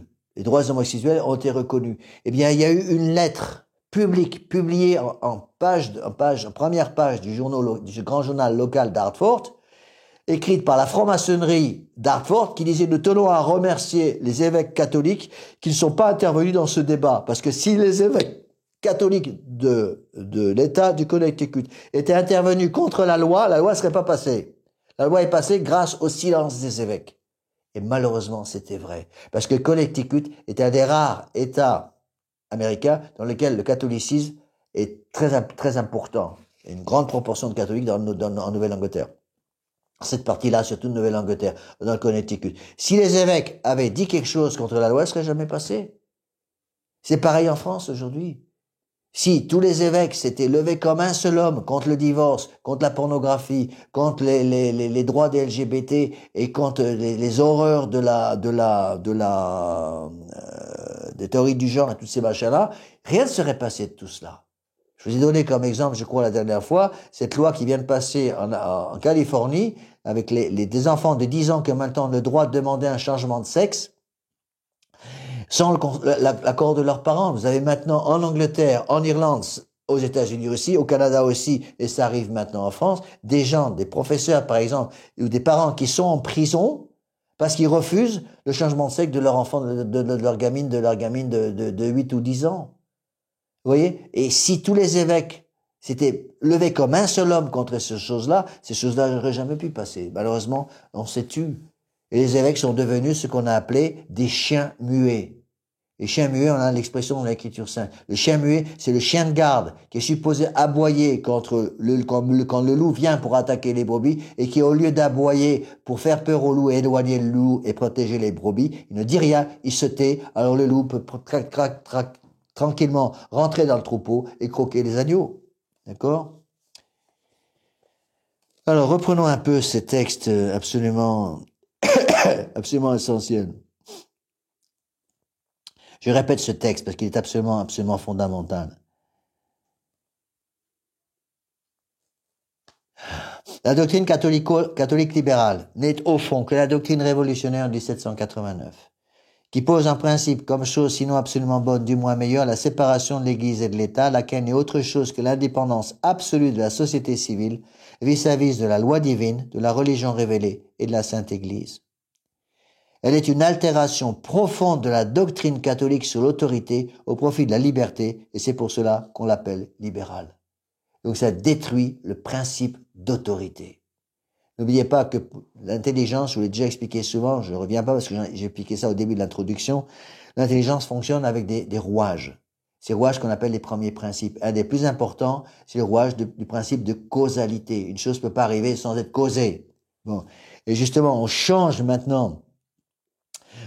les façons de penser des gens pour qu'ils changent leur façon d'agir. Et de la même façon que le gouvernement aussi cherche à changer la façon d'agir des gens pour qu'ils changent leur façon de penser et que la foi catholique disparaisse.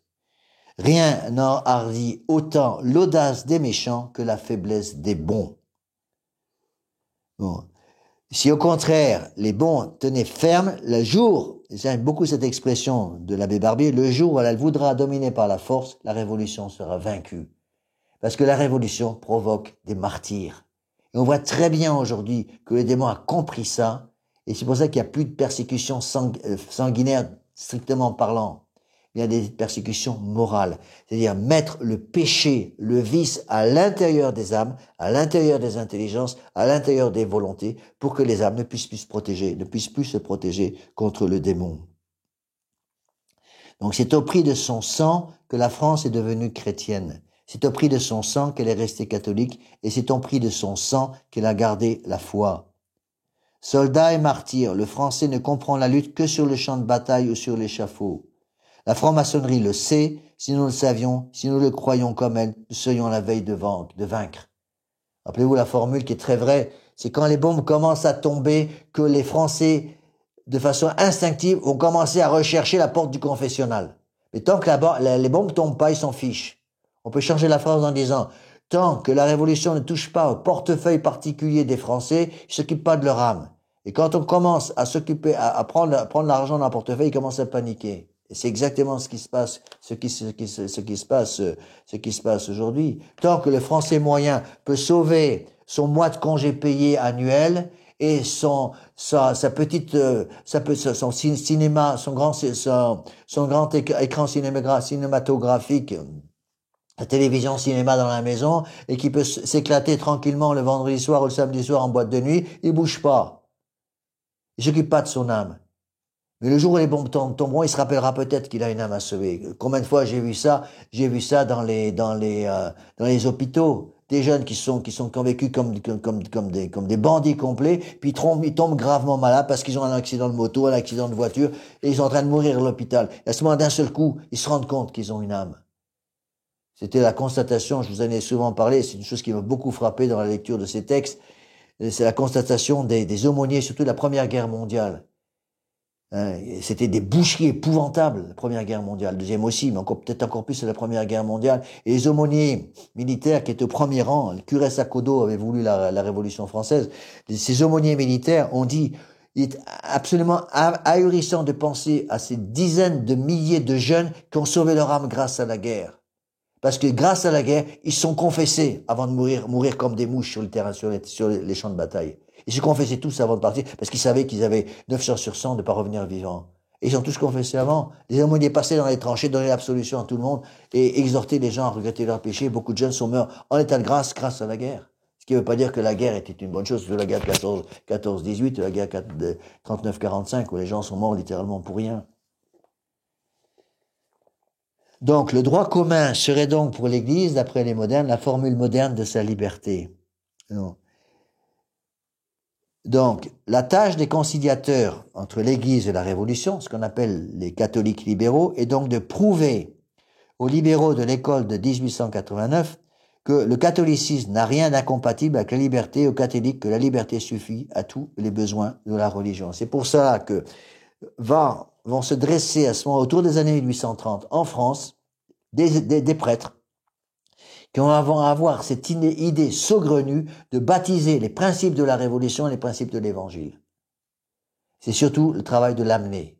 C'est pour ça que Lamennais, Félicité de Lamennais, va être condamné par le pape Grégoire XVI, justement pour il a essayé d'enrayer ces idées modernes qui commençaient à monter autour des années 1830. J'ai pas le texte avec moi ici, mais je crois que c'était 1832 qu'il y a la grande encyclique de condamnation de Lamennais qu'on verra ensemble après, et qui sert d'introduction au texte de Pie IX. Pie IX, dans son encyclique Quanta Cura de 1864, va citer l'encyclique de Grégoire XVI. Alors, donc, la grande idée, c'était ça. C'était de marier ensemble les principes de la Révolution, liberté, égalité, fraternité, et les principes de l'Évangile.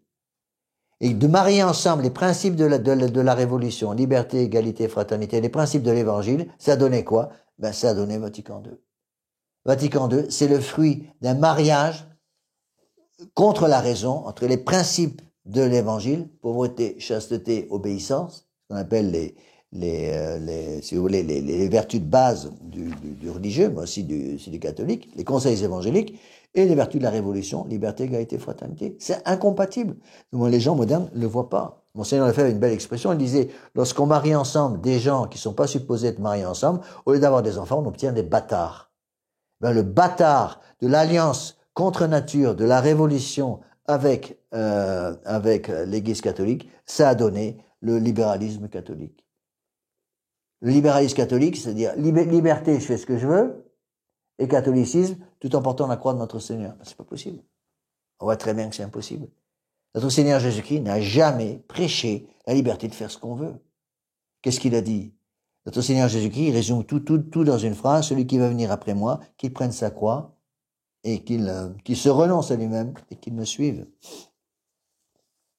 En avançant un petit peu, parce qu'il reste un quart d'heure, même pas, j'avance dans ces textes qui sont, à mon avis, très importants pour nous préparer, justement, à comprendre ces textes du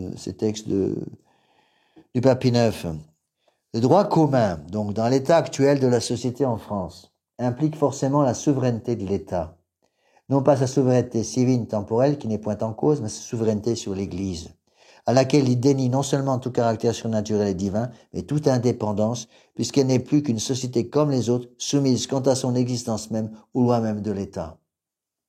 La peur de la vérité, écoutez bien cette phrase, écrite en 1908, la peur de la vérité caractérise notre temps. Cette hérésie s'affiche partout. Dieu est un étranger dans le droit commun. Comment obtiendriez-vous jamais que l'opinion publique oblige l'État à honorer Dieu, alors que vous-même n'osez pas prononcer son nom devant elle, parce qu'il serait un sujet de division et croiriez violer le droit commun en parlant des droits de l'Église? La notion même du droit se trouvait détruite, car proclamer que le bien et le mal, l'erreur et la vérité ont des droits communs, c'est reconnaître que la vérité et l'erreur sont égales. Et dès lors, puisqu'il n'y a plus de droit, la vérité perd toute garantie. Sous le prétexte d'affranchir la religion de la politique, ils ont affranchi la politique de la religion. Je répète cette phrase. Sous le prétexte d'affranchir la religion de la politique, ils ont affranchi la politique de la religion. Donc la séparation de l'Église et l'État coupe l'âme et le corps. On obtient un cadavre.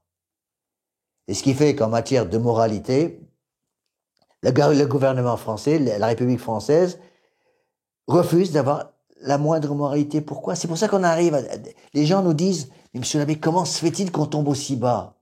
Comment se fait-il maintenant qu'on arrive à mettre en prison des parents qui s'opposent au changement de sexe de leur gamine de 8 ans? Pourquoi? Parce que justement, le démon a pris le contrôle des intelligences et on n'a plus du tout réalisé à quoi sert une intelligence.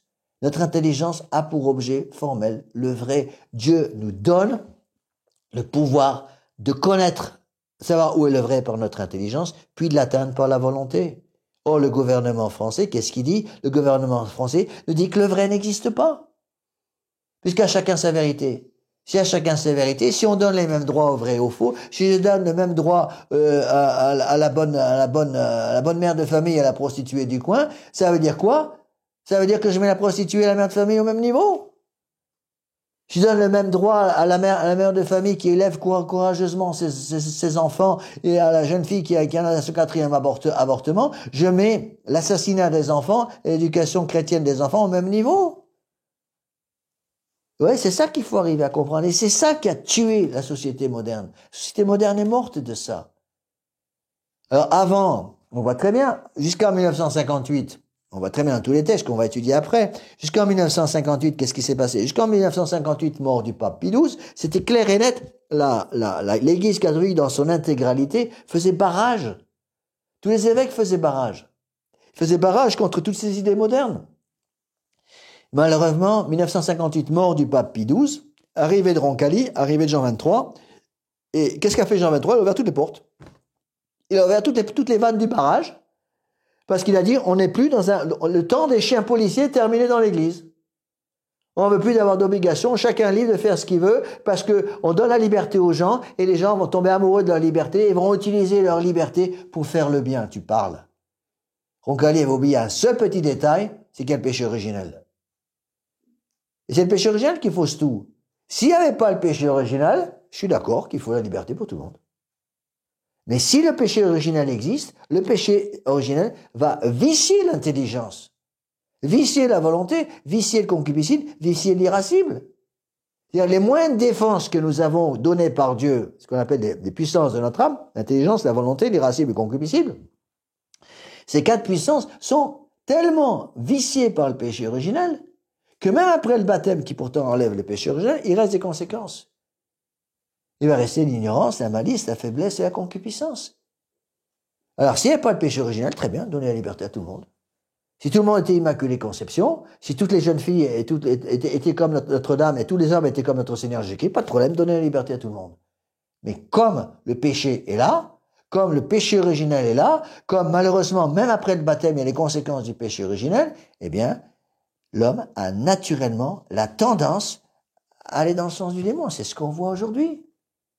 Il est beaucoup plus facile de suivre le démon. Ce que nous disait Monseigneur un peu en riant, il nous disait, il est beaucoup plus facile de dire aux gens qu'ils peuvent avoir 4 femmes que de leur dire qu'ils peuvent n'en avoir qu'une. C'est sûr. Quand Monseigneur Lefebvre était délégué apostolique en Afrique, le problème numéro 1 en Afrique qu'il y avait à son époque, et qui est toujours là-bas d'ailleurs, le problème numéro 1, c'était la polygamie. Bon, il y avait des jeunes, au Gabon par exemple, ou moi, quand j'étais au Gabon, je l'ai vu aussi, au Gabon, lorsque les gens se marient civilement, le mariage civil officiel, ils ont une case à cocher. Ils cochent ou une femme ou 4. Ils ont un choix. Quand ils se marient civilement, les Gabonais peuvent choisir d'avoir une femme ou 4. Ils cochent tous la case 4 au cas où.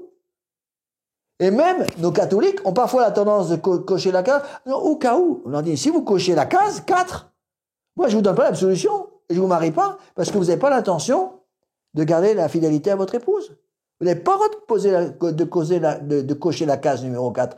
Mais j'ai peut-être pas l'intention de l'utiliser. Vous la cochez, donc vous ouvrez la porte à quelque chose qui est inadmissible, puisque le mariage religieux est indissoluble. Et vous voyez, on voyait très bien ces choses-là. Et comme il était très très difficile après de changer les mentalités, une fois que la mentalité, le péché est rentré, c'est impossible. On a des jeunes, c'est des choses qui sont malheureusement du domaine public, on peut en parler. Il y a des jeunes qui nous disent, qui arrivent à 25 ans, qui veulent se marier logiquement et qui me disent, monsieur l'abbé, je n'ose même plus me marier parce que j'ai tellement été détruit par la pornographie pendant 10 ans que je ne sais pas comment je vais pouvoir respecter mon épouse. Et effectivement, un jeune qui a regardé de la pornographie de 15 à 25 ans, ça fait 10 ans ça. 25 ans, il veut se marier, il est de bonne foi, il est tombé sur une bonne fille, il veut l'épouser, il veut la respecter. Mais il sait qu'il a vu tellement de cochonneries par la pornographie qu'il va être tenté instinctivement de considérer sa femme comme sa prostituée privée. Il le sait.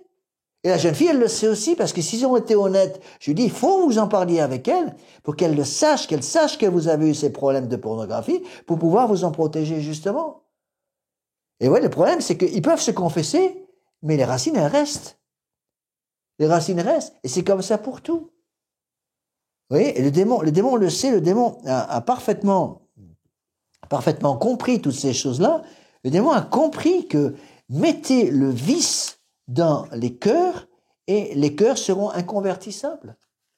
Rappelez-vous cette phrase que j'ai déjà souvent citée, cette phrase très connue des francs-maçons italiens du 19e siècle qui disait avec parfaite raison, pour détruire l'Église, il faut supprimer la femme. Or, on ne peut pas supprimer la femme, donc on va la corrompre. Et c'est exactement ce qui s'est passé. Il disait ça au 19e siècle. Pour détruire l'Église, il faut détruire la femme. Pourquoi? Parce que pour détruire l'Église, il faut détruire la fondation naturelle de l'Église, qui est la famille. Pour détruire la famille, il faut détruire la femme, puisque c'est la femme qui donne la vie. La femme donne la vie, donc il faut détruire la femme. Et comment ils ont détruit la femme? Ils ont détruit la femme notamment en corrompant la femme, par la mentalité contraceptive, et corrompre l'homme qui va considérer la femme comme sa prostituée privée ou comme un simple objet avec la pornographie qui s'est répandue partout. Résultat des courses, c'est divorce partout. Maintenant, le nombre de familles, de gens qui sont pas divorcés au bout de 2 ou 3 ans, c'est un chiffre extrêmement faible. Encore les chiffres officiels ne veulent plus rien dire parce que les gens se marient plus. Donc on ne sait plus quel est le pourcentage de gens qui sont divorcés après 10 ans après, par exemple, 10 ans de mariage. 10 ans de mariage, je parle du mariage républicain, je parle pas du mariage religieux, bien sûr, du mariage entre catholiques traditionnels. Mais la plupart des gens se marient maintenant avec cette idée dans la tête que je peux faire tout ce que je veux avec ma femme, parce qu'elle est un objet, et puis surtout, que j'ai la possibilité, si on s'entend pas, d'annuler un contrat matrimonial et de prendre quelqu'un d'autre. Et le problème, c'est que ces idées sont rentrées maintenant dans les mœurs parce qu'elles sont rentrées dans le nouveau code de droit canonique de l'Église. C'est 1983, c'est Jean-Paul II qui a fait ce travail de sape. On a rentré dans le code de droit canonique de l'Église des nouveaux canons qui précisent, qui détruisent justement les fins du mariage d'une part. La fin première du mariage n'est plus l'éducation, la procréation et l'éducation des enfants, mais l'amour mutuel entre les époux.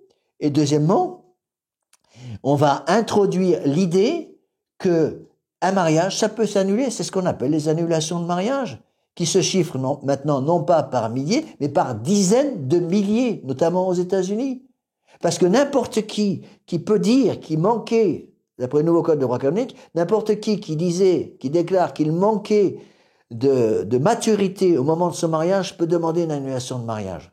Vous connaissez beaucoup de jeunes mariés qui sont mariés à 20 ans, 22, 25 ans, qui peuvent dire « j'étais parfaitement mûr le jour de mon mariage ». Ça n'existe pas. Tous ces mariés manquaient de maturité. De même, quand j'étais ordonné prêtre en 1979, j'avais 26 ans, je manquais de maturité, c'est sûr. J'étais pas parfaitement mûr encore à 26 ans. À 26 ans, on est encore un adulte en formation, littéralement. J'ai appris après, avec les choses, maintenant j'ai 43 ans de sacerdoce, j'ai plus de maturité, j'espère, que quand j'étais jeune prêtre. Mais je peux dire que je manquais certainement de maturité au moment de mon ordination. Mais si vous dites aux gens, vous pouvez vous marier que quand vous êtes parfaitement mûr, on se marie jamais. Si vous dites à un jeune diacre, vous pouvez devenir prêtre à condition que vous soyez parfaitement mûr le jour de votre ordination sacerdotale, on ne devient jamais prêtre. C'est absolument impossible. Vous voyez, comme toutes ces choses sont absolument importantes. Je vais terminer ce cours avec une citation de Léon XIII. Citation très importante du pape Léon XIII. Voilà ce que dit Léon XIII. Il n'est pas permis d'avoir 2 manières de se conduire, dit le pape, l'une en particulier, l'autre en public, de façon à respecter l'autorité de l'Église dans sa vie privée et à la rejeter dans sa vie publique. Ce serait là allier ensemble le bien et le mal et mettre l'homme en lutte avec lui-même, quand au contraire, il doit toujours être conséquent et ne s'écarter en aucun genre de vie ou d'affaires de la vertu chrétienne. Je dois être catholique en privé, mais je dois être aussi catholique dans ma vie sociale, dans ma vie professionnelle, dans ma vie familiale, dans ma vie à l'extérieur. On a beaucoup de catholiques maintenant Quand j'étais à la Fraternité Saint-Pédis, j'ai d'énormes problèmes avec les groupes de jeunes, parce que beaucoup de jeunes me disaient, Monsieur l'abbé, moi je suis catholique le dimanche de 10h à 11h30. Alors, moi je suis catholique, me disaient ces jeunes libéraux, quand j'étais dans la Fraternité Saint-Pédis, je suis catholique le dimanche de 10h du matin à 11h30. Là je suis parfaitement catholique, parce que c'est la messe. Il y a un temps pour la messe, alors là je suis habillé impeccablement, je pense comme un catholique, j'agis comme un catholique, et je communie comme un petit ange, très bien. Mais dans l'après-midi, monsieur l'abbé, dans la semaine, vous comprenez, moi je vis dans le monde laïque, je vis comme les païens. Donc il y avait une espèce de double vie. Vie catholique le dimanche, et vie païenne pendant la semaine. Je leur dis, j'espère que vous allez mourir au milieu de la messe un dimanche, hein. Parce que si vous mourrez pendant la semaine alors que vous vivez comme un païen, comment vous allez expliquer ça au bon Dieu? Vous voyez? Et les gens ont un mal fou à comprendre ces choses-là, qui sont pourtant des choses qui devraient être importante. Je répète cette phrase, il n'est pas permis d'avoir deux manières de se conduire, l'une en particulier, l'autre en public, de façon à respecter l'autorité de l'Église dans sa vie privée et à la rejeter dans sa vie publique. Donc ça, c'est le catholicisme libéral. Le catholicisme libéral qui va être condamné, nous allons voir tout ça après, par le pape Pie IX, c'est la séparation entre la vie publique et la vie privée. Je suis catholique en vie privée, je vis comme un païen en vie publique. Parce que ça vient de la séparation de l'Église et l'État. L'Église est catholique, l'État se comporte comme un démon, parce qu'on refuse l'influence de l'Église. Voilà, donc on va terminer là, parce que ça fait déjà 1h30 que je vous parle. Donc je m'excuse pour ceux qui écoutent l'audio directement à partir de sans la vidéo. Donc j'ai quand même pris toute la conférence, j'ai simplement oublié de brancher le magnétophone tout à fait au début, donc il manque simplement la prière avant la conférence. Mais toute la conférence est en audio si vous n'avez que l'audio sans la vidéo. Vous avez également, bien sûr, la vidéo et l'audio sur le nouveau site, je vous rappelle, dame-marie.net. Je vous rappelle aussi, encore une fois, que à partir de maintenant, il y aura un cours. Donc, tous les mercredis, même si je suis pas là mercredi, je vous mettrai le cours à l'avance pour que vous puissiez l'avoir. N'oubliez pas aussi les retraites de l'année 2023. Le calendrier des retraites est sur le site internet. N'attendez pas le dernier moment pour vous inscrire pour les retraites, parce que je ne peux prendre que 6 personnes par retraite. Il n'y a que 6 retraites. Nous allons terminer par une prière. Je vous salue Marie, pleine de grâce, le Seigneur est avec vous. Vous êtes bénie entre toutes les femmes, et Jésus, le fruit de vos entrailles, est béni. Priez pour nous pauvres pécheurs, maintenant et à l'heure de notre mort. Nos saints anges gardiens, Saint Pédis, Saint Thomas d'Aquin, au nom du Père et du Fils et du Saint-Esprit, ainsi soit-il.